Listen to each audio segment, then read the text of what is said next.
a source of inspiration to her peers. Today, Suhani is here to share her personal journey through the college application process, a journey that has led her to multiple prestigious offers, including full-ride scholarships to some of the world's top universities such as Harvard, Yale, Duke, Johns Hopkins, Rice University, and the University of British Columbia. She will talk to you about her experiences, the challenges she faced, the strategies that worked, and the lessons she learned along the way, all with the goal of helping you better understand what it takes to pursue higher education opportunities internationally. Let us all give Suhani a warm welcome as she takes the stage to share her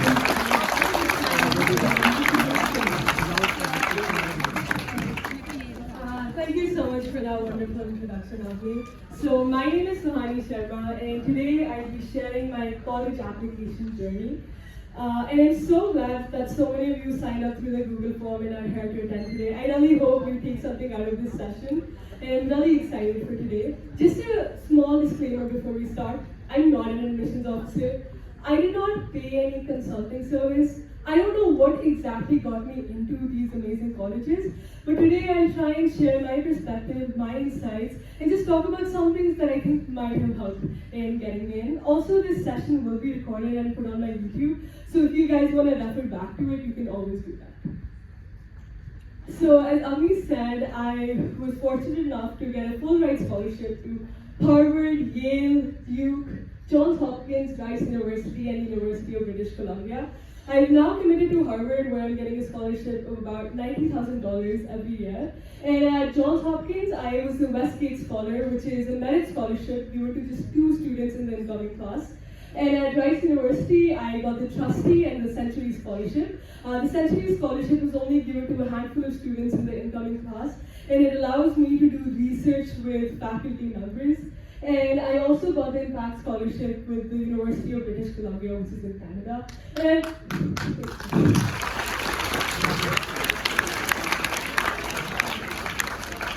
I'm incredibly grateful for all the support I've gotten from the school, the principal, the teachers, my classmates, and just everyone. So thank you so much. So I divided the components of the US application in 2 parts. So we'll mainly be focusing on the US application. You know, I've seen a lot of people also apply abroad to Singapore or Hong Kong or Canada, but today we'll just be focusing on the US application. So first stage before the application, so that's like 9th to 12th grade. And then the second part is during the application process, which I demarcated as 12th grade summer and the winter time. So before the application, the 3 things you'll mainly have to focus on. First, academics. They're a must to anywhere you apply.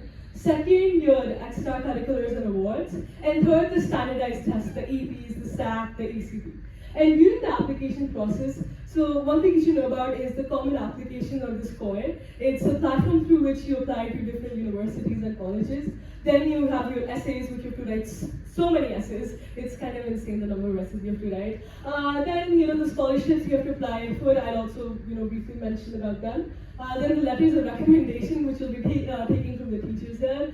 And then finally, the college interviews. A lot of you wanted to know, what the college interviews are all about. So we'll be covering all of these things.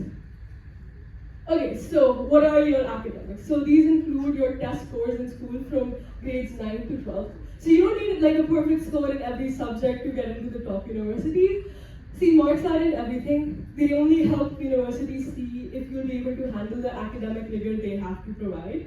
And a score of 95% and above is extremely competitive for all the top universities. And if you get a few scores less than that, it's fine. But try and keep it 95 and above. And in general, if you perform poorly in an exam due to some special circumstances, like you were sick or something was going on at home, you can always explain that through your additional information. There's a full section in the comment. So what are the extracurriculars? I've gotten so many questions about that, like what were my extracurriculars, what did I do to get into these colleges? So we'll talk about everything. But first, what are your extracurriculars? They form a major part of your college application. You have to list down 10 key activities that you've done throughout high school. And so what are good extracurriculars, right? So I don't think there's anything like a good or a bad extracurricular. I would say explore all of your interests and find out what you're genuinely passionate about. What do you like to do? What excites you the most? And just focus on it and try to excel in it to the best of your abilities. I think that's what makes an extracurricular amazing. If you excel in it and if you put all of your effort into it. And don't just do stuff for college applications. I've seen so many people ask me, okay, if I do this, does that mean I'm going to get into XYZ college? No, don't do that. Don't keep that mindset. If you keep that mindset, you're probably not going to get it. Do things because you actually enjoy doing them and because you're actually passionate about them. And another important thing is utilizing your summers properly, right? Don't just obviously have fun in them, hang out with your friends, but also try and look for some opportunities, like try and maybe join an internship job or do like a small job or maybe start a passion project, so things like that. And a really important thing throughout the application, especially the 12th graders who are going to be applying this year, it's very important that you show your impact. Use numbers and concise descriptions. You only get 150 characters to describe the full extracurricular activity. So you need to be really smart in how you're using that space. And some examples are community service, sports, music, niche hobbies, leadership positions. And again, we'll be talking about what I did as well in a bit. And just focus on activities you genuinely enjoy and push yourself to the next level. That's what makes an extracurricular good.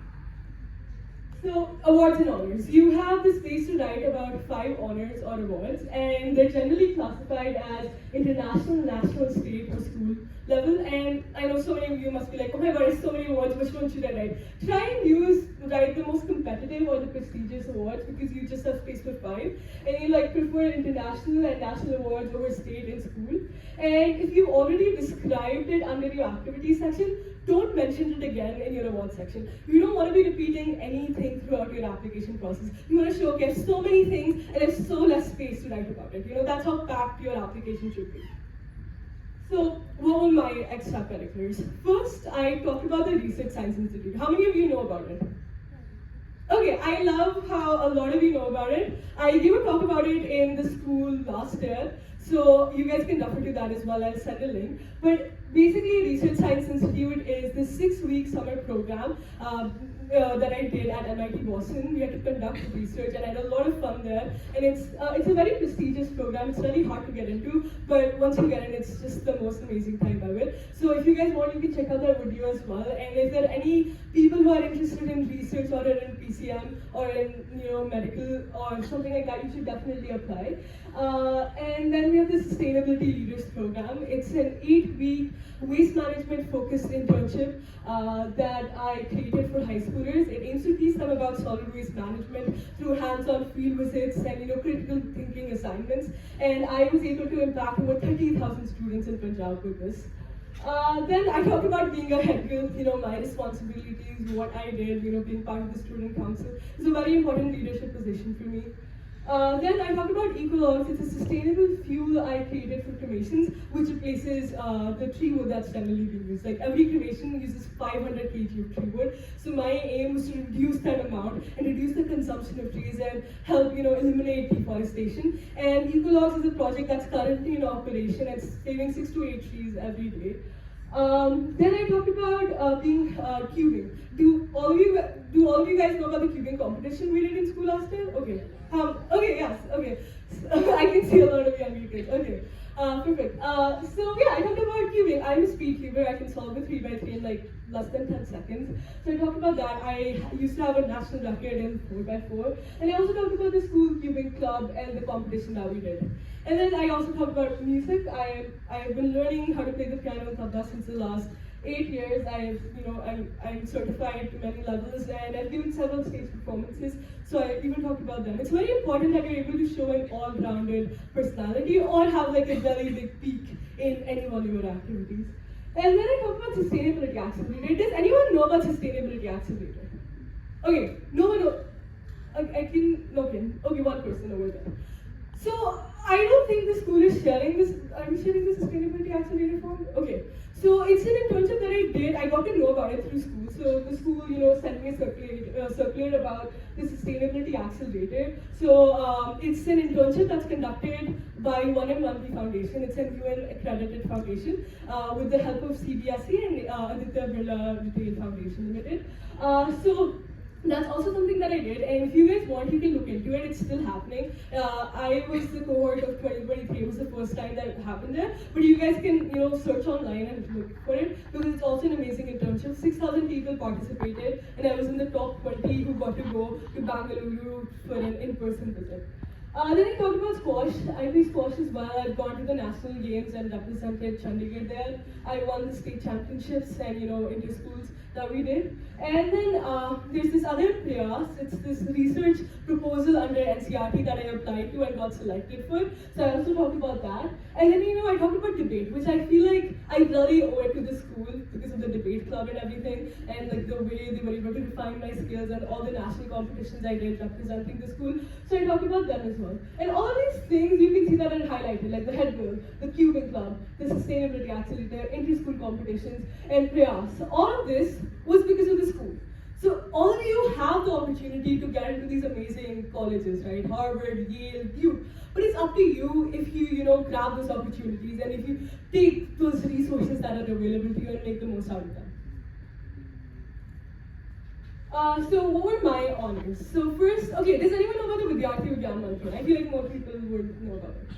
Okay, I can see a lot of hands, but okay, so basically, it's a 3-stage STEM competition. It's conducted first on your local level, then state level, and then national level. Shalini ma'am would know a lot. I remember in 7th grade when I first tried out for it, she was the mentor, and even after that. So I got the first place nationally in 10th grade out of, thank you.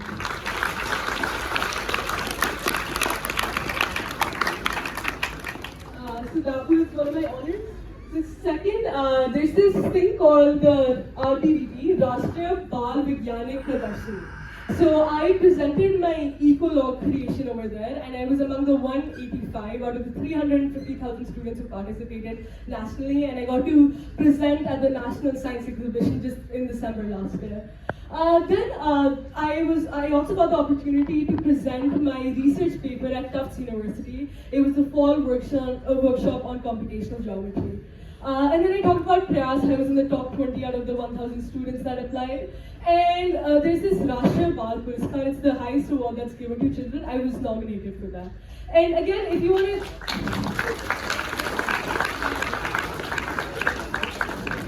Thank you so much.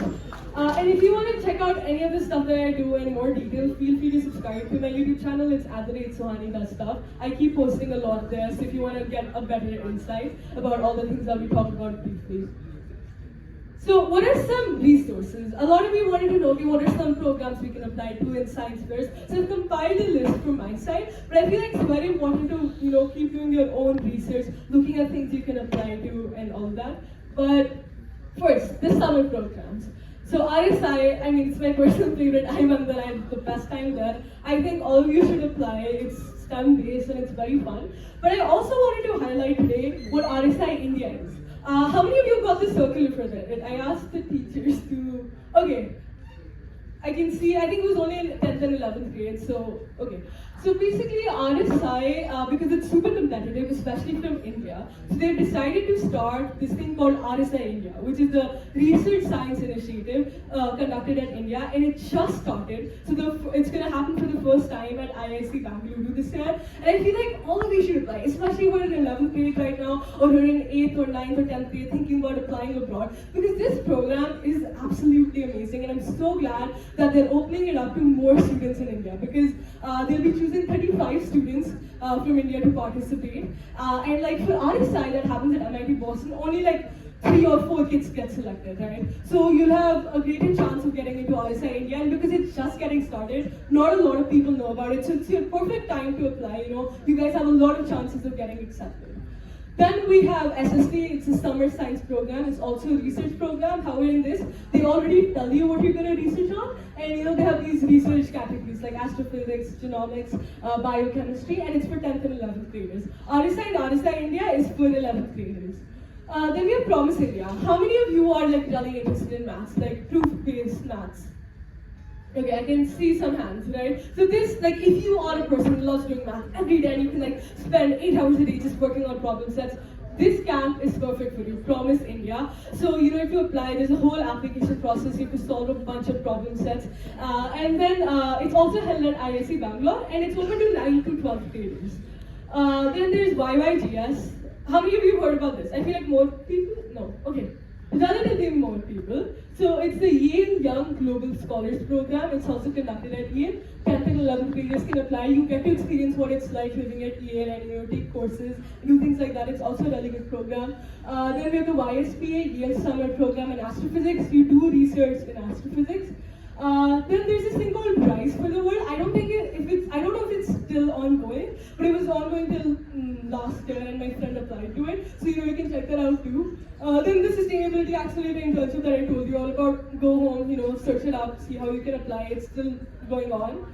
And then non-trivial, it's also, I think many of you must have seen ads on Instagram for non-trivial. I remember that's how I got to know. Okay, yeah, I can see some nodding. But yeah, that's how I got to know about non-trivial, but it's an amazing program, you can build solutions to real world problems that you see, and you get grants over there for research and everything. And 14 to 20-year-olds can apply as long as you're before college. And then, I've seen a lot of people texting me about these 2-week, 1-week, 5-day, like US pre-college summer programs.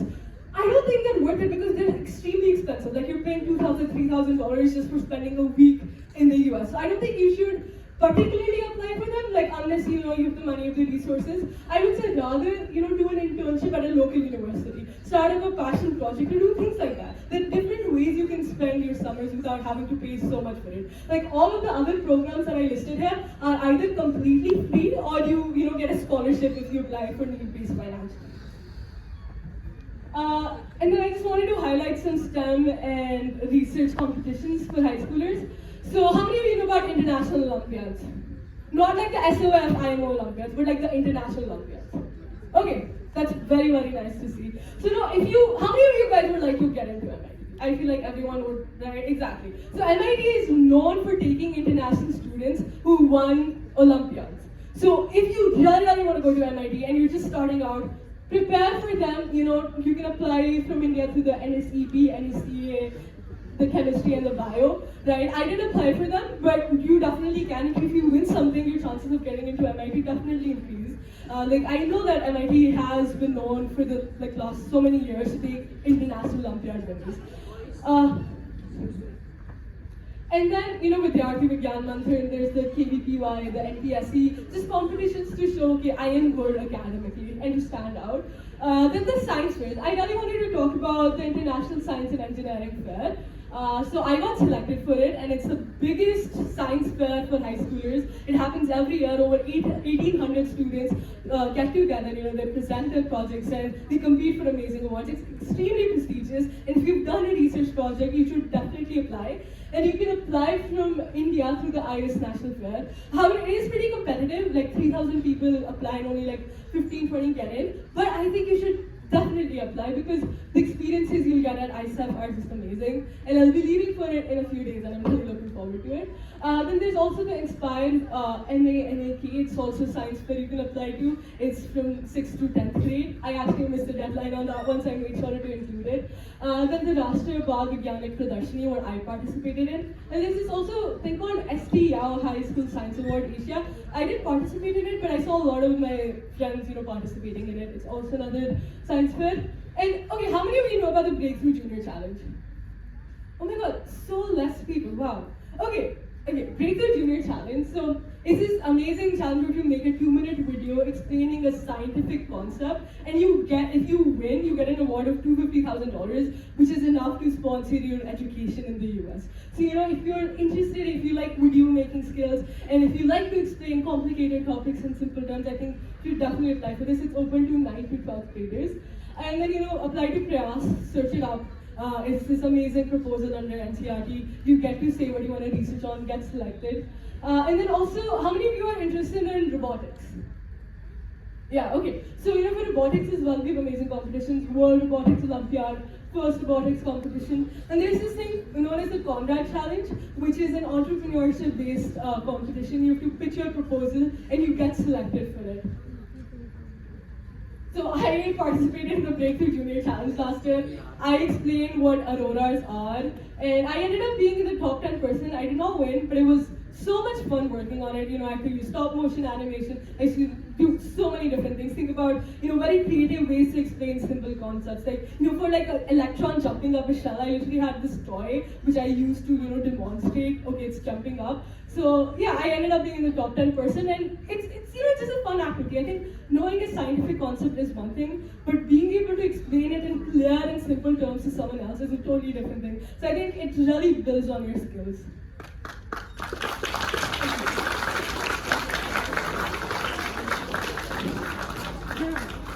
Okay, so standardized tests. How many of you know about the SATs, ACT? Okay, wow, so many people. Okay, so you registered for all of them through the college board, right? So the SATs out of 1600, 800 reading and writing, and 800 maths. And the maths is generally a 10th grade level. So I think once you're done with 10th grade, you can give them any time. I think you should aim to score above the 50th percentile of the college you're applying to, and you can see, okay, what the percentiles are through the common data set. And a score of 1550 and above is very competitive for top universities. If you got a 1550, you don't have to give it again. I don't know anything above it. So a lot of you also asked me, how did I prepare for the SAT? I spent 2 or 3 weeks studying for it, and I gave it in the December of 11th grade. I actually gave it because of RSI, because RSI requires an SAT score or ACT or PSAT score. I got a 1550, a 716 English, and 719 maths. I mainly relied on Khan Academy. It has everything. It has amazing resources, modules, and questions. I use the free Magoosh vocabulary builder app. I don't know if you guys have heard of it, but you get to learn words in like a really simple way. So it's an amazing app. It's totally free. I skimmed through the Princeton Review SAT book like a week before my exam, and I gave a bunch of practice exams. I feel like that they really help. And ACT, I don't know a lot about it. It's it's out of 36 points, and it tests your maths, reading, and science reasoning. So I've heard a lot of people are not as good at English. They prefer giving the ACT because it also plays on your science part. But you can give it instead of SAT. So it's either the SAT or the ACT. And APs. How many of you heard of APs? Lesser number of people, but still a lot. So APs allow high school students to take college level courses and exams. How many of you have given APs till now? Okay, no one. No, 1 or 2 people. Okay, so 9, 10th, 11th, 12th, I feel like that's a really good time to give your APs. I give them after the end of 10th grade and after the end of 11th grade. If you score well, you can get college credit and graduate early. But also for non-IB international students, it helps in showing credibility and academic rigor that, okay, you have what it takes for US courses. And it's graded between 1 to 5, 5 being the highest, and aim for a 5, right? For most tests, you get it with a score of 80% and above. So, definitely aim for a 5. And a lot of courses like physics or calculus or math, they cover 11th and 12th grade CBSE syllabus. So they really help on building your understanding throughout. And so personally, I gave physics, mechanics, and chemistry after the end of my 10th grade, and it helped me so much in school. Like I was just reviewing the topics because I'd already done them. And then I gave physics, electricity, and magnetism, and calculus BC at the end of my 11th grade. Again, a lot of help. It even helped me in my boards, and it just helped me consolidate all of the information. And what I really like about APs is they're like very practical-based questions. So it's not just testing your theory knowledge, but they'll always have some practical scenario to back it up with. So I think it's just very fun to study for them, and it just gives you an edge in school exams as well. For preparation, I mainly use the college board videos. They have everything. They go unit by unit. They explain every unit and every subunit. And books I've heard that Princeton Review and Barron's are amazing. I use Princeton Review for chemistry. It also had a lot of good theory and a lot of good practice questions. And what is again very important is to practice previous year questions and do practice exams. They help a lot because I feel like the style of asking questions in APs is very different from CBSE. So even if you know the material, you might not do as good because you don't know the type of questions. So make sure you do practice exams. Okay, the English requirement as an international student, you have to give it. So it's mainly the TOEFL or the IELTS. So either is required for non-native English speakers. They test your English proficiency in reading, writing, speaking, and listening. I gave the TOEFL right after my SAT. I think that was a very smart thing to do. I just like memorized so many terms, so many vocabulary thingies. So I was like, okay, I can give it in just a few days. It was like actually I just did some practice questions to see how the exam pattern is. And I feel like no special preparation is really required for it. Just look at the practice questions, and I ended up getting 115, 13 reading, 13 listening, 27 speaking, and 28 in writing. But yeah, just like spend a couple of days looking at the exam pattern, and you should be good, because it rather than testing what you just learned within the last week, it does what you've been learning throughout school, throughout the 10 years of going to school speaking in English. So yeah, it's TOEFL and IELTS, you just have to give them. They're just requirements. You don't have to score some particular, it's not like you have to score like 115 above, but I think if you score like 22 or more in all the sections for like most universities, you have to look at the criteria for each university though. Then the Common Application and Score, or it's also known as the Coalition app. So these are platforms through which you apply to college. So all of you who are in 12th grade, you'll be making an account in it to apply abroad. And it's used to submit your personal statement, your essays, your honors and award, the description of your extracurriculars or activities, and your letters of recommendation. MIT has its own separate platform. So it's a totally different way of applying. You have to write their own essays and all of that. But if you want to go to MIT, look at it. I'll be focusing on Common App and Square because it covers most of the colleges. But MIT is also pretty similar. It's just they have their own thing. So what's the format of writing an activity in the Common Application section? So I talked about RSI, and I'll just give an example. So first you have to write the activity type. So there's a drop-down option available. For RSI is selected research. Then the position or leadership description. So you only get 50 characters to describe it. So, again, very, very limited space. So make sure you make the most of it. And then if you talk about the organization in 100 characters, like then I said Center for Excellence in Education and Computer Science and AI Lab, CSAIL, MIT Boston. And then you have to describe your activity in 150 characters. That's not a lot. So, you can use like short forms like this. Instead of at, just use the at symbol, things like that. So it's an at CSAIL developed algorithm to optimize threading pattern in deployable nets. In top 5 out of 100 presentations, won $1,000, paper presented at FWCG Tufts University. So you're seeing, right, how I was able to cover almost everything I did in just 150 characters. So that's what you have to do. Use action words to say what you did. So I said, okay, developed, right, top this, won this. So I didn't write won the top 5 award. I just said in top 5. So very concise words. And then after that, you can say participation grades. You can choose between 9th and 12th grade. And then the timings you can choose, was it during the school year, break, or all year? It was during my break. And then the amount of hours you spent per week. Also, you have to write the amount of hours spent per week for all of your activities. So make sure at the end of the day you do some calculations to see you're not exceeding the amount of hours you actually have in a day. So that's also really important to cross-check by the end of your application. So what's an example of for an honor, right? So for that, you have to write the title in 150 characters. After that, the grade levels, you can choose between 9, 10th, 11, 12, or you can choose more than one. And then the level of recognition, was it international, national, state, or school? And then the title for my RBVP, the Rashtriya Bal Vigyanik Pradarshini, I said top 185 out of 300K plus, selected for RBVP, National Science Exhibition, state rank 1 out of 570 for innovating equal opportunity. Again, very less space, you have to convey what you want to say in those characters. Grade levels, 11th and 12th grade, and recognition, it was both national and state. So you can, choose multiple. Now the essays, they are a very important component of the application process. So first you have to write your personal statement. It's a 650-word essay that's sent to every college you apply to. Again, except MIT. MIT has its own process. It's very important that you're able to tell a story that connects your past, present, and future.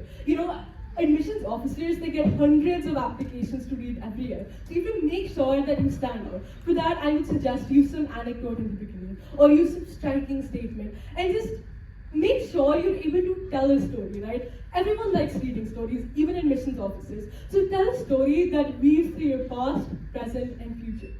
Then supplemental essays. Most colleges require essays beyond the Common App, beyond the personal statement. So that's why if you apply to more colleges, so many essays to write. And avoid writing what's already written in your personal statement. Again, like I said in the start, don't repeat anything anywhere. Show that you have so much to tell. You have such a big story to tell. Customize each essay to show that why you and the college is the perfect fit. That's very important. You should be able to convince the admissions officer, yes, I belong in that college. I'll be taking all the questions at the end. Yes, I belong to that college, and yes, I deserve to go there. Very important to project yourself. So do some research on that college, see what they have to offer, some extracurricular activities you're interested in, and things like that. And it's very important to project yourself properly. Make sure you're able to cover each of your extracurriculars for each application. If you mentioned, like say, I mentioned cubing in one essay, I wouldn't repeat it anywhere else. If I mentioned ecologues in one essay, I wouldn't repeat it anywhere else. But I try to include all of my 10 activities, even if it's just a sentence. Some really amazing resources. I really like the College Essay Guide and College Wine. They teach you how to write different types of essays for each college and provide excellent essay examples. I mainly relied on both of these websites. Okay, which colleges to apply to? For international students, especially those asking for scholarships, it's recommended that you apply to at least 15 colleges. Look at colleges that are strong in your intended major and provide well-rounded opportunities and resources. You can check out the US News, Niche, and QS World Rankings. You can also talk to people attending the college and read past experiences. And use Reddit. How many of you know about the r/ applying to college subreddit? Okay, a few of you, right? So it's also an amazing resource to get to know about colleges, but it can get really toxic, so just don't spend too much time doom scrolling there. A lot of people, go crazy over prestige. So just make sure you do your proper research, look at resources. What really helps me is, reading articles and blogs by people who had already gone there or talking to people, who are going there. Consider cost. US colleges can be really expensive. So carefully review the financial aid they offer. They can be up to $100,000. Almost all the Ivy Leagues are like $100,000 per year, and it's extremely, extremely expensive. So a lot of you will be applying for scholarships. But not all US colleges give scholarships to international students. However, I've compiled a list of the different types of financial aid you can get from colleges. First is, these are the need-blind colleges, right? So whether you apply for financial aid is not a determining factor in your college admission, right? If you're admitted, your full demonstrated need is covered. So Harvard is a need-blind college. They didn't care that I applied for financial aid, but it's just that their acceptance rate was so low. So that once you got in, they were like, okay, we're gonna give you all the money that you need. And then there's the need-aware and need-sensitive colleges. Applying for financial aid can definitely reduce your chances of admission there, but you can get it. Like Duke was a need-sensitive college, Johns Hopkins was a need-sensitive, Rice was need-sensitive, but I still got it. So all of these colleges, though they are, they will reduce, if you ask for financial aid, they will, look at you more critically. You can still get in. And if you are admitted, they will meet your full demonstrated need. And then we have the merit scholarships. They're available at some schools, and they're awarded for exceptional academic or extracurricular achievement, no matter what you need. If you have the money to pay, you'll still get it. If you're really, really good, and if you don't have the money to pay, you'll still get it. So what are some need-blind colleges? Just read through them. I take a sip of my water. So over here you can see it's like Harvard, Yale, Princeton, MIT, Brown, Dartmouth, all of the top colleges, they usually give aid. And then you also have the smaller colleges like Georgetown, Amherst, Bowdoin, Thomas Aquinas College. So I think you should definitely apply to these colleges. I didn't apply to Amherst because I wanted to do engineering, they didn't have my major. So again, look at the intended major and look at if your college has those opportunities. But all of these really top colleges, they are need blind. So they don't care if you need money. It's just you should just be exceptionally good to get in. Then we have our need-sensitive colleges for international students with generous aid. So, over here as well, we have your Stanford University, Columbia, and just so many more that once you get in, you will get the aid.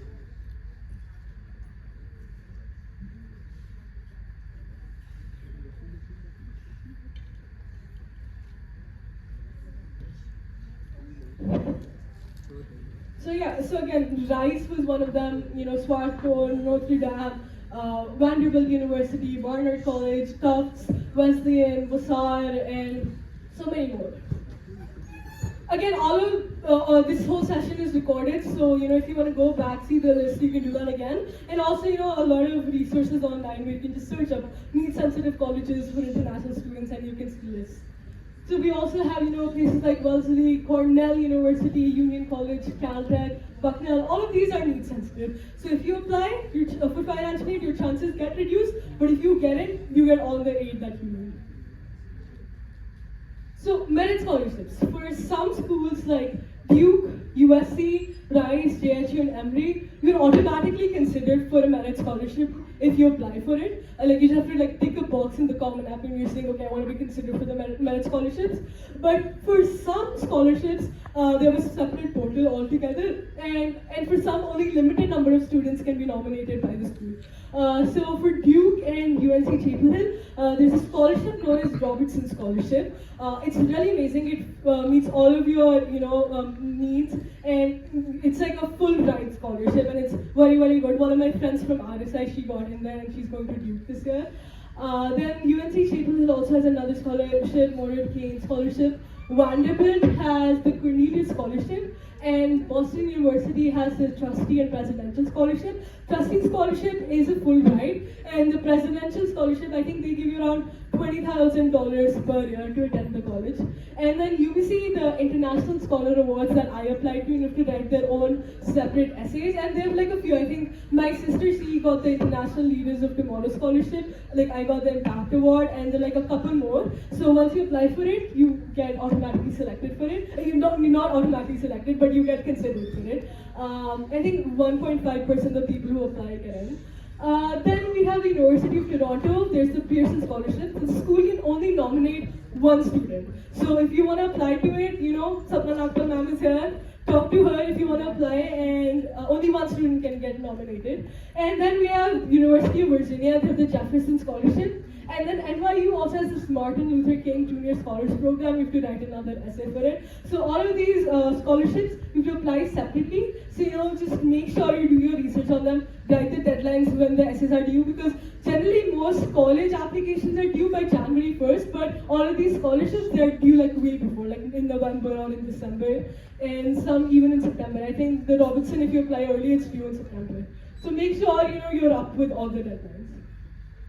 Then letters of recommendation, they're typically required from your maths, English, science teachers, and a counselor. And they're very important. They tell colleges what sort of kid are you in the classroom. What student are you? What classmate are you? And strong recommendations come from teachers who you know well and who know you in a positive light, right? And how can you build a strong recommendation? First, participate actively in classes, right? Show curiosity, show engagement, and then read and prepare the study material beforehand. So, so that you can ask really good questions, or you can ask insightful, meaningful questions. And make sure you perform well on tests and assignments, and be supportive and collaborative with your classmates, and build genuine connections with your teachers over time. So just be a good student who pays attention in class, does all the homework and assignments on time, scores good, and really contributes to the class in a meaningful way. Okay, a lot of you also ask me, okay, what are college interviews, what do they entail and everything. So they're informal 30 to 60 minute long conversations with an alumni or admissions officer. And it's a chance for the college to get to know you as a person, right? To see what your personality is like, to see what your passions are like, and to see if you fit into that college. They want to understand. It's also a chance for you to ask questions, right? I got an interview from Harvard, Yale, Duke, and Stanford, and it was just an amazing opportunity, to talk to an alumni or a person who went there and just ask questions and talk to them about their experience. It was just a very fun time. And then interviews are given if there's an alumni available in your geographical area. And generally you're not pre-screened, but from what I read online and from what I've seen is that international students who are applying to Harvard, Yale, and Duke, they're generally pre-screened. So if you get an interview, that's a good sign. But again, it's not a guarantee of getting in. It's just, okay, you got the interview, so maybe you might get in. But again, if you apply, you might get in. So they don't make or break your application, right? Strong interviews can definitely add a positive dimension to your application, but bad interviews generally don't hurt unless you're like really unprepared or just very rude or something like that. But yeah, college interviews, not a very big deal, just informal conversations. So, what to expect in a typical college interview? So, the topics generally include your academic interests, right? Your passions, why you're applying to that college, the extracurricular activities and personal achievements. So, before giving an interview, brush up on your application, what you wrote, so that if you want to talk about anything, if the interviewer asks you, okay, what's one time that you showed leadership? If you just read your activities, you can state some sort of instance, right? So anything like assertion, reason, example, that's what makes a good argument. So if you have an example to back up your statement, that always helps. And then they might even ask you, okay, what are some challenges you've faced or lessons you've learned, and what your future goals are, and how that college fits into them. And it's also an opportunity for you to again ask your interviewer any questions you have. So just to get to know the college better, what their experience was like. And what are some key tips? Be authentic and conversational. Right? Do not rehearse too much. See, these are some topics that are asked for, but do not rehearse so much that it seems like, okay, you practiced a lot before. So if you seem natural, they want to know you, not a perfect script. Prepare smart questions to ask the interviewer. And a lot of people don't do this, but follow up with a polite thank you email after the conversation. Just being grateful that they took out the time and interviewed you. So, what are some general advice and takeaways from today's session? First, I would say explore widely. Try different activities and discover what you like. And once you've discovered what you like, commit fully, right? Really try and excel in what you do. Again, that's what makes it extracurricular good. If you're excelling in what you do and if you like what you do. You can take to the local, state, national, or international level. And then participate in competitions. They help showcase your abilities and your achievements. Maintain a strong academic record. Do good in school. Score high on APs, SAT, or SATs if you're giving. Contribute to your community. It could be in the school level, the club level, the neighborhood, state, and country. So many of the essays in colleges, they're going to ask you, okay, what's the community you feel that you're connected to, and how has it impacted you, and how you impacted it. So I personally wrote about the school community and all of the things I've gained and all the things I've done. So just make sure you're involved in some sort of community. Show leadership. It shows your leadership, teamwork, and positive involvement. Start early on your essays and application, especially for the 12th graders who will be applying this year. Give yourself time to reflect, revise, and present your best work. And it's the last one, utilizing your time properly. I think that's the most important thing on here. Make sure you spend at least 12 productive hours in a day. That could be spent studying, that could be spent playing a sport, that could be doing music, community service, anything. But make sure you're able to spend at least 12 hours productively. Log your times, right? You're like, okay, I spent 5 hours studying, I spent 2 hours playing a sport. So, just make sure you're able to use your day efficiently. But thank you so much for being such patient listeners. I had so much fun talking to all of you. Thank you. And again, feel free to subscribe to my YouTube channel if you want to stay updated. It's Suhani. And if any of you have any questions now, please feel free to ask them. Make sure you say your name in class before you start.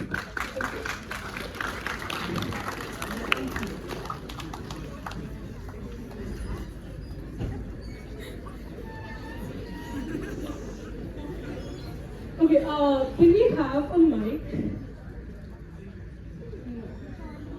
Can we ask for Alan Bhaiya? Is he around? Alan Bhaiya? Is he there? I don't think he is. Okay, you can just say your question. Yeah. Actually, I have a question about any tips about Oxford. You say, sir, please see where is Ellen? We need my cordless mics. Tips about Oxford. Okay, so she's asking if you have any tips about Oxford or the UK universities. I personally did not apply there, but I know people who have. And for those universities, I've seen that UK really values your academics, right? What you've done. So I know people who've published their research papers or who've done Olympiads or have shown extremely great academic talents to get in. I've seen that UK really prefers your academics over your extracurriculars. So if for the US, it's maybe 50% academics and 50% extracurriculars. For the UK, it might be 70% academics and 30% extracurriculars. And the interviews are different. Like I said, in the US universities, the interviews are extremely informal, right? But for the UK universities, they're actually technical interviews. You have to solve something, right? You have to present something. So they are different like that. And if you want, there are also great resources on YouTube that you can go through and to know more about them. Any other questions? Yeah. Hi, I'm Marisha from Glasgow. I wanted to ask about the US universities. As much as I have heard, the first year where you get scholarships, for example, you have scholarships. So what I've heard is, in the first year, your scholarships are not applied, and then for the rest of the years, your scholarships are applied. So Okay. do you have any comments for that? Okay, so she asked me that she has heard that for the first year in US universities, you get a scholarship, you don't get a scholarship, and for the You get, if you have a scholarship, it doesn't apply for the first year, but only for the rest of the year. okay, she's asking, okay, if you get a scholarship, she thinks it doesn't apply for the first year, but applies for the rest of the years. That is a misconception. I got a $90,000 per year scholarship from Harvard, so I'll be getting it for all the 4 years I go to. They will be reassessing my need every year to look at, okay, if anything has changed, if I need more aid or if I need less aid. So, things like that. But it is applied for all the years if you get into a need line or, need sensitive college. Yes. My question is, how did you know that you wanted to apply to America or the UK? Because you have to decide now and you have to work on your applications very differently for both contexts. Okay. Really good question. So she's asking me, how did I decide if I want to apply to the US or the UK? So I personally wanted to do the US for a lot of reasons. First, I feel like US just gives you a lot of flexibility in what you want to do. In the UK, you have to specify what you want to do. If I want to do engineering, I'll have to specify I want to do mechanical engineering, and I can't change that field. Right, so it seems like a very big commitment at just 17 years old, knowing what you want to do for the next 4 years. But US has a lot of flexibility. Like I got into Harvard, and I can still, do anything that I want. I applied as a mechanical engineering major, but I can do anything that I want. So a lot of flexibility, a lot of opportunities. And personally as well, I stayed in the US while I was growing up. My parents studied there for a bit, so I had a personal bias towards it. And when I went to RSI, a lot of my friends, they were also applying to US universities. So all of that kind of impacted my decision on choosing US over UK. But you can apply to UK universities as well. I know people from RSI who apply to UK, they've gone into Cambridge and places like that. No worries.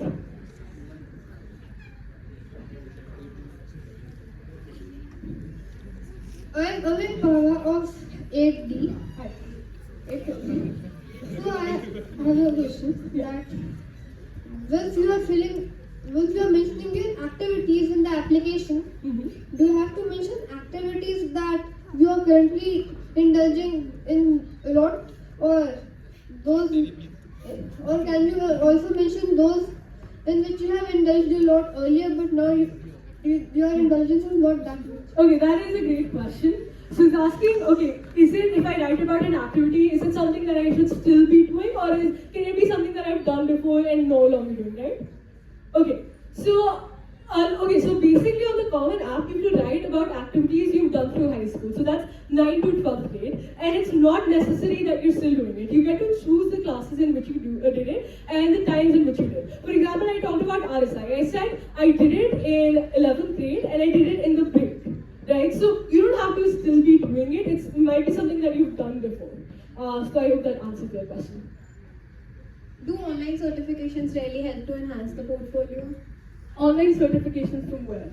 From there are various Coursera is one of the websites that gives a lot of certifications from John Hopkins and Stanford, the online ones, which are $49 certificate and all. Personally, I did not do anything like that, so I don't know a lot about it, but I do think you get to learn a lot, by doing courses, university level courses, you get to do a lot, and maybe if you're applying to a particular college, like you said, JHU, in a lot of all colleges generally have a why us essay. Why are you choosing the college? So maybe you could talk about that particular course you took, right? And how it impacted you and what you liked about it. I don't know about the certificates because I would say that in the honors and awards section, it's much better to write about something which is more competitive, right? Which you've won something on a state, a national or international level. Because courses anyone can sign up for, pay for, and do.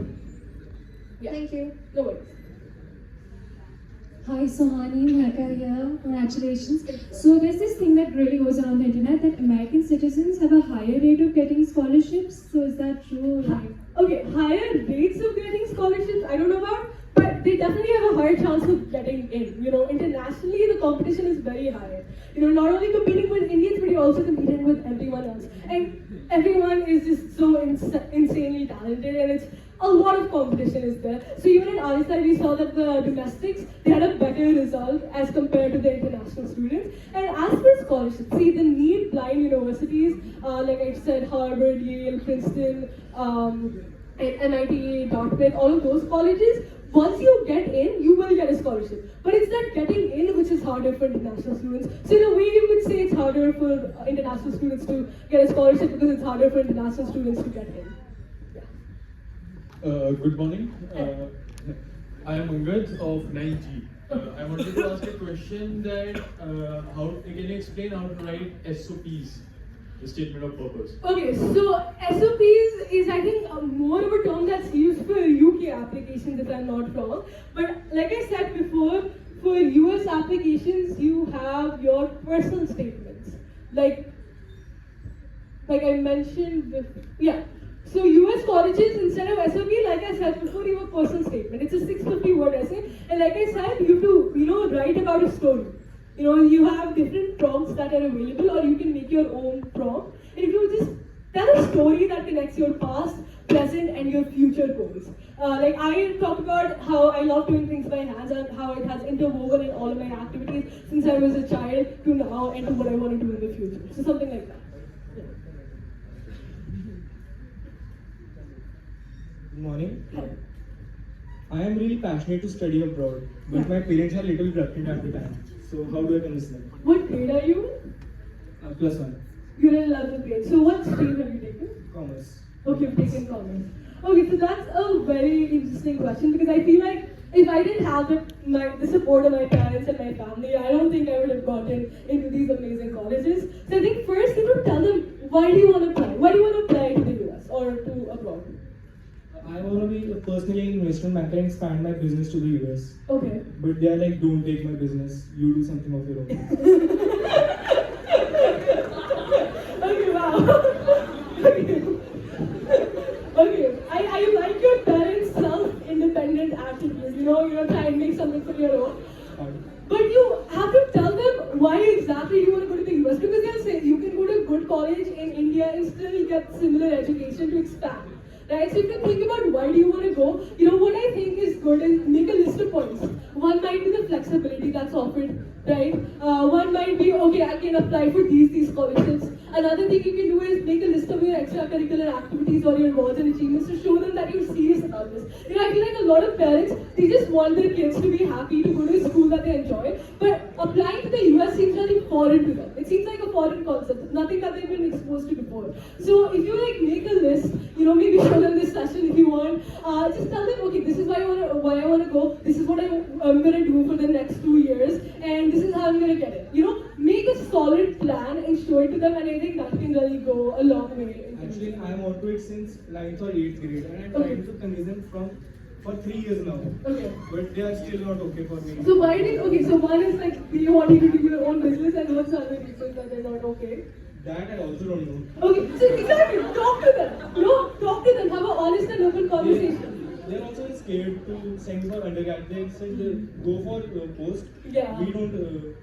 We'll not say anything. No, I get that because my parents, when I was in 10th grade, they were too keen on me going abroad as well because my sister was already in Canada and they were like, hey, at least ek bacha to yahan reh lo. But I really wanted to go. I convinced them. I was like, no, I'm going to do this. And I had an honest conversation about them, talk about why I really wanted to go. So I think if you listen to what they have to say and think about points, because at the end of the day, they just want what's best for you, right? And you can tell them, okay, I can do my own business even if I go abroad. These are the good business colleges I can go to. Like Harvard is an amazing business school. You can take business courses. Penn, it's very, very known, right? And it's also a need-aware college. So if you apply, you get a scholarship. Just show that you can do it and you want to do it.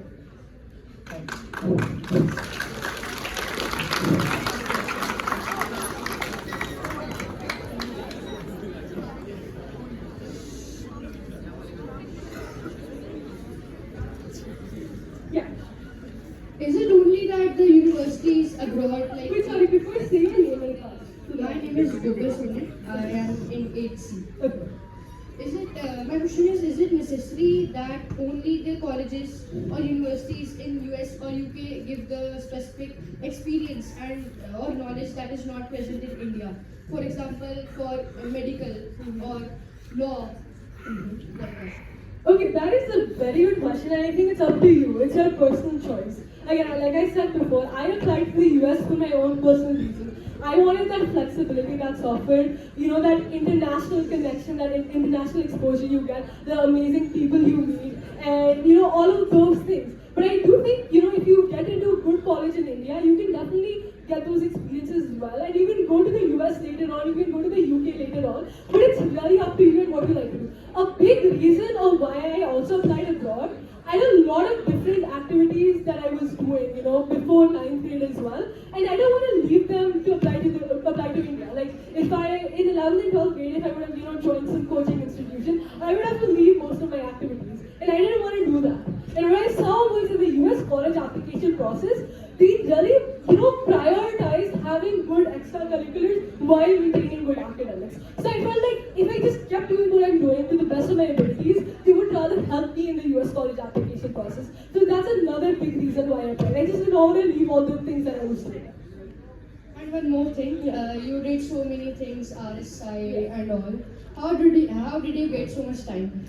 Okay, so like I said before, I think it's very important to manage your time effectively, right? Like I said, make sure you're spending at least 12 productive hours every day. So I tried to do that for a very long time. I tried to log in, okay, I'm spending this much time doing this, I'm spending this much time doing that. I try not to waste my time, I think I almost always have my Instagram deactivated whenever I want to do something. So, try and eliminate the distractions around you. You have enough time to do everything that you want if you really put that effort and that energy into it, and you actually set some goals for yourself, right? So like I was like, okay, I'm going to apply to RSI, I'm going to finish this application by this day. So I set those goals for myself. I'm going to give the SAT what I want to do.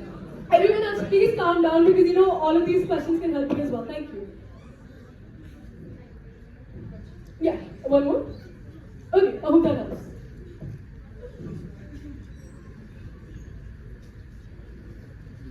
Good morning, Didi. My name is Samar Verma.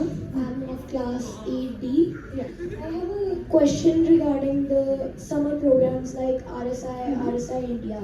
Yeah. In the PPT you showed, it said that they are available for like classes 11th Yeah. and plus 2. But are they available for lower classes as well? So RSI and RSI India are only available for 11th graders, but I talk about Promise India. That's something that's available for 9 to 12th graders. I talked about, wait, I'll just go to that slide. Yeah, so I talked about, you're in 8th, right? So for 8th graders, I would say this summer just, try and work on your skills. I remember the summer of 8th grade, I learned Python, right? So do things like that. Try and improve your skills so that you are able to face the next 4 years. Try and build up those skills. If you want to play an instrument, go pick that up. If you want to play a sport, do that. You have the time right now to explore your interests. This is the perfect time to look at things that you like and choose what you like and commit to them throughout high school. So instead of joining these programs, which again are very good, try and just build those skills so that when you apply to these programs, you get selected. And one more thing about the Sustainability Accelerator internship. I didn't quite catch what it is exactly. Okay.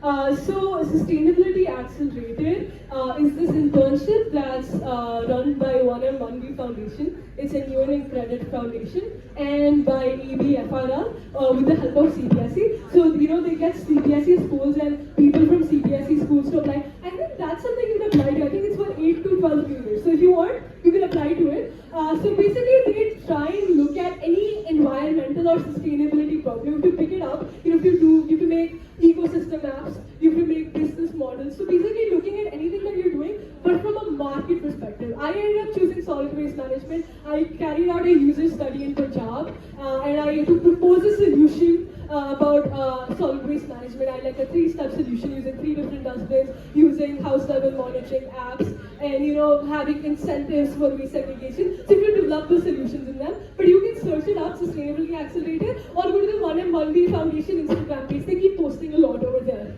They keep doing more things as well. I think there's this new thing known as Young Change Makers where they take you to the UN and things like that.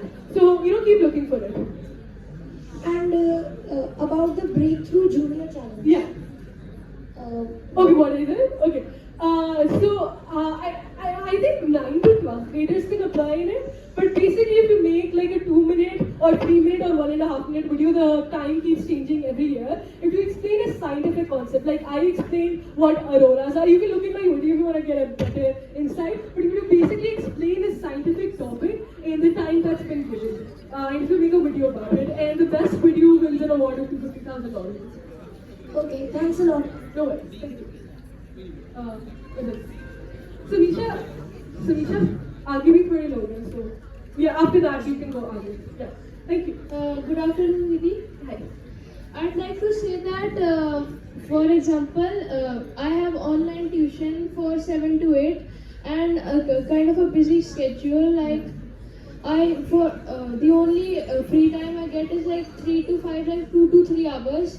Okay. And after that, I have to either go online classes or outside.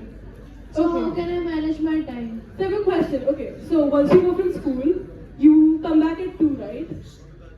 I mean, 3. 3. And you have 3 to 7. 4 hours.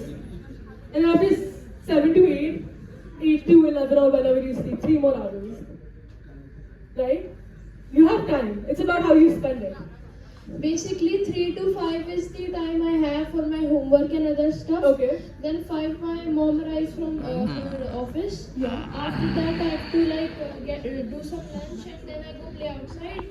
And then after I come, it's my online tuition. Then dinner, and I only have like 2 to 3 hours of study and. So, no. You studied for 2 hours, 3 to 5, right? And then after 5 to 7, why don't you do something else, right? Maybe you play an instrument, go out to play a sport. If you're going out, maybe, join a sport or something like that. And even after 8 to 10, if you want to work on something, you can do that. So you still have 4 hours, and that's a lot of time. And I'm pretty sure on the weekends you have a lot more time because you don't have school. Yeah. So you can pick out time. All of you over here, you can pick out the time if you really want to do something. And, in the bus when you're coming back, maybe think of something that you want to focus on when you get back from home. And I feel like that time you spend in transitioning from activities, I feel like that's a lot, once you come back from school, you change, eat lunch, try and minimize that time, right? So that you're able to do it.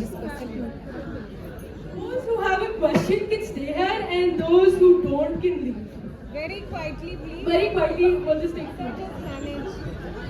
Thank you so much for seeing this. Joining this.